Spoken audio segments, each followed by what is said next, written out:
lijep pozdrav sa Seta Equina iz Ljubljane, Međunarodnog festivala konjičkog. Ovdje je s vama Lipicanska barokna raskoš, udruga iz Hrvatske. Ja sam Zvjezdana Klarić, predsjednica udruge koja se već 7 godina bavi promocijom lipicanaca u svrhu revitalizacije hrvatskih dvoraca sa baroknim svojim programima. Nastupamo u dvorcima Hrvatske i tako želimo popularizirati dresurni sport i uzgoj lipicanaca kao i upotrebu prostora dvorskih za takve lijepe elitne prezentacije kulturne baštine Republike Hrvatske.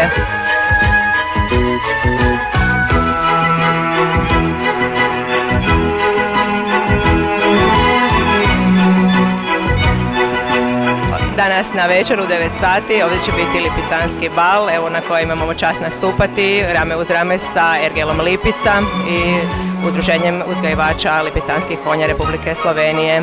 Nastupamo sa baroknim programom, plesom lipicanaca uz baroknu glazbu, barokne plesače, hrtove, njemačke doge.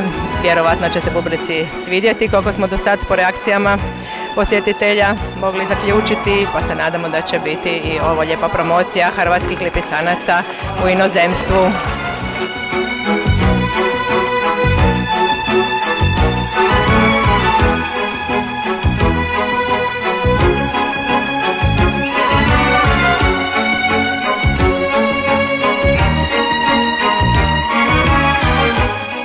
Uz nas je i možemo pogledati ovdje neodoljivi Lorenzo koji je došao sa svojim bajnim konjima s kojima izvodi nešto što je čovjeku neshvatljivo, gotovo nemoguće, nešto stvarno iz bajki.